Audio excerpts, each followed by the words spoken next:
Hello everyone, நான் மதன் கௌரி. இந்த video என்னன்னு பார்த்தீங்கன்னா, வேலண்டைன்ஸ் டேங்கிறது வந்து கம்ப்ளீட்டா ஒரு மார்க்கெட்டிங் கிம்மிக். அது வந்து ஒரு ரீசனே இல்லாம, எதுக்கு செலிப்ரேட் பண்றோன்னே தெரியாம எல்லாருமே இப்போ செலிப்ரேட் பண்ணிட்டு இருக்காங்க. அப்புறம் ஏன் அது வந்து கம்ப்ளீட்டா ஒரு பிஎஸ், அதாவது புல்ஷிட் அப்படிம்பாங்க, அப்படிங்கிறத நான் சொல்லப் போறேன். ரீசன் 1 ரொம்ப சிம்பிளான விஷயம்.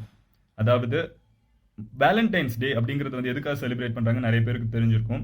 ஸோ செயின்ட் வேலண்டைன் அப்படிங்கிறவர் வந்து மர்டர் பண்ணிட்டாங்க, அவர் வந்து லவ்க்காக நிறைய சப்போர்ட் பண்ணாரு அப்படின்னு நிறைய பேர் கேள்விப்பட்டிருப்பீங்க.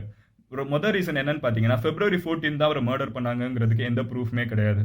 So shocking right? February 14 தான் அவர் மர்டர் பண்ணாங்கங்கிறதுக்கு எந்த ப்ரூஃப்மே கிடையாது. நம்ம அந்த நாள் தான் நம்ம கொண்டாடிட்டு இருக்கோம். அப்புறம் எப்படி February 14 வந்துச்சுன்னு கேட்கலாம். வெல், அதான் ரீசன் 2. பேகன்ஸ் அப்படின்னு சொல்லுவாங்க. ரோம்ல வந்து பேகன்ஸ் தான் நிறைய இருந்தாங்க. ஸோ அவங்க வந்து February 14 ஒரு ஃபெஸ்டிவல் செலிப்ரேட் பண்ணிருந்தாங்க. ஒரு மிகப்பெரிய festival, something like Diwali in India. So அந்த மாதிரி ஒரு ஃபெஸ்டிவலை வந்து கவுண்டர் பண்ணுங்கிறதுக்காக தான் அப்போ இருந்த கிறிஸ்டியன் லீடர்ஸ் என்ன பண்ணாங்கன்னு பார்த்தீங்கன்னா, வேலண்டைன்ஸ் டேங்கிற ஒரு இது விஷயத்தை வந்து அந்த நாளில் வச்சாங்க. ஸோ அது வந்து ஒரு கிரியேட்டட் ஸ்டஃப் தான். Third, there are too many Valentines in the history. அதாவது ஒரு போப் கூட ஒரு வேலண்டைன் தான். அவர் ஒரு போப்பே இருந்திருக்காரு வேலண்டைன்க பேர்ல. அது மாதிரி நிறைய வேலண்டைன் இருந்ததுனால யாரு உண்மையிலே இந்த வேலண்டைன் அப்படிங்கிறது யாருக்குமே தெரியாது. நாலாவது, இந்த வேலண்டைன்கிறவர் யாரை ஹெல்ப் பண்ணிட்டு இருந்தாரு, லவ்வுக்கு எப்படி சப்போர்ட் பண்ணாருன்னு பாத்தீங்கன்னா, ரோம்ல என்ன கஷ்டம் இருந்துச்சுன்னு பாத்தீங்கன்னா, அங்க இருக்க யங்ஸ்டர்ஸ் வந்து கல்யாணம் ஆகாதவங்க கண்டிப்பா வார்க்கு போகணுங்கிறவங்க. அதனால கல்யாணம் பண்ணாத, அதாவது வார்க்கு போக இன்ட்ரெஸ்ட் இல்லாதவங்க என்ன பண்ணாங்கன்னு பாத்தீங்கன்னா, இந்த மாதிரி சிம்பிளான சொல்யூஷன் என்னன்னு பாத்தீங்கன்னா, இருக்கிற ஒரு பொண்ணை கல்யாணம் பண்ணிக்கிறது. ஸோ அதுக்கு வந்து இந்த வந்து வேலண்டைன்கிறவர் ஹெல்ப் பண்ணிட்டு இருந்தாரு. ஸோ அவர் இந்த மாதிரி கல்யாணம் பண்ணி வச்சதுனால நிறைய பேர் வந்து வார்க்கு போகிறதுக்கு பயப்படுறவங்களோ இல்லை போக பிடிக்காதவங்களோ கல்யாணம் ஆயிடுச்சுங்க ஒரு ரீசனால இங்கே ஸ்டே பண்ணிடுவாங்க. ஸோ அதை வந்து அப்போஸ் பண்ணி தான் கலிடியஸ் வந்து அவரை மர்டர் பண்ணாரு. ஸோ அதை மர்டர்ல எக்ஸிக்யூட் பண்ணாரு. அது எதுக்காக நடந்துச்சுன்னு பார்த்தீங்கன்னா, வார்க்கு போகிறத தடுக்க கூடாதுங்கிறதுக்கு கலிடியஸ் பண்ணாரு. Interesting right?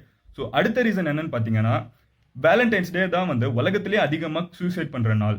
ஏன்னு பார்த்தீங்கன்னா, நீங்க கமிட் ஆயிருக்கலாம், நீங்க செலிப்ரேட் பண்ணலாம். பட் உங்க கூட இருக்க ஃப்ரெண்ட்ஸ் வந்து, இல்ல நம்ம சுத்தி இருக்க சொசைட்டி பிரஷர் எப்படின்னு பார்த்தீங்கன்னா, வேலண்டைன்ஸ் டேனே கண்டிப்பா ஒரு பையன் கூட இருக்கணும், ஒரு பொண்ணு கூட இருக்கணும் அப்படிங்கிற மாதிரி ஒரு மென்டாலிட்டியில ஓடிட்டு இருக்கு. It's completely bullshit. ஏன்னு பார்த்தீங்கன்னா, சிங்கிளா இருக்கிறது எவ்வளவோ it's actually good to be frank. வெளியே போய் அவ்வளோ பிரச்சனைக்குள்ள இருக்கிறது மாதிரி ஓகே மேபி நான் வந்து ஒன் சைட்லேருந்து பேசிட்டு இருக்கலாம். But to be frank, there is no need for someone to get committed.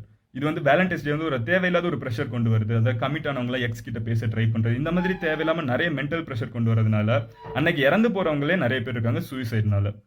கடைசி ரீசன் என்னன்னு பாத்தீங்கன்னா, நம்ம இந்தியன் தேசி அப்படின்னு நிறைய பேசிட்டு இருக்கோம். we're going make in India, அதாவது மேக் இன் இந்தியாங்க பிக்சர்லாம் நம்ம ரொம்ப கொண்டு போயிட்டு இருக்கோம். இந்தியா தான் ப்ரௌட் அப்படி இப்படின்னு ஜல்லிக்கட்டு பிரச்சனை இப்போ முடிஞ்சு எல்லாம் ஒன்று சேர்ந்தோம்.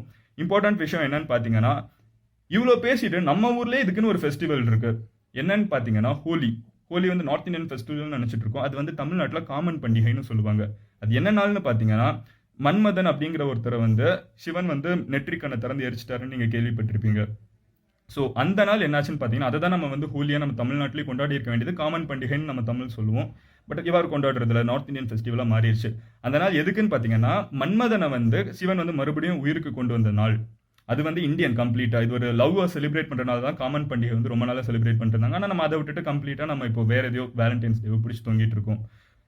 அண்ட் இப்போ இது கம்ப்ளீட்டா ஒரு மார்க்கெட்டிங் தான். இது யாரு செலிப்ரேட், வேலண்டைன்ஸ் டேக்கு யாரு நல்ல ப்ராஃபிட் சம்பாதிப்பாங்கன்னு யோசிப்பாங்க. நல்ல ரிசார்ட் ஓனர் வச்சிருக்காங்க, அப்புறம் நல்ல கோல்டு ஜுவல்லரி வச்சிருக்கவங்க, அப்புறம் அந்த rose company, greeting card company, இந்த மாதிரி இருக்கவங்க தான் வந்து நிறைய என்ஜாய் பண்ணிட்டு இருக்காங்க. ஆக்சுவலா இதுல லவ் என்ன டிரான்சாக்ஷன் நடக்குதுங்கிறது எனக்கு தெரியல.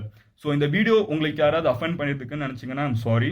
அண்ட் இந்த டிஷர்ட் நான் போட்டிருக்கிறதுனால நான் வந்து ஆர்எஸ்எஸ் இல்லை ரிலீஜியஸ் எதுவும் கிடையாது. It just happen that I'm wearing this.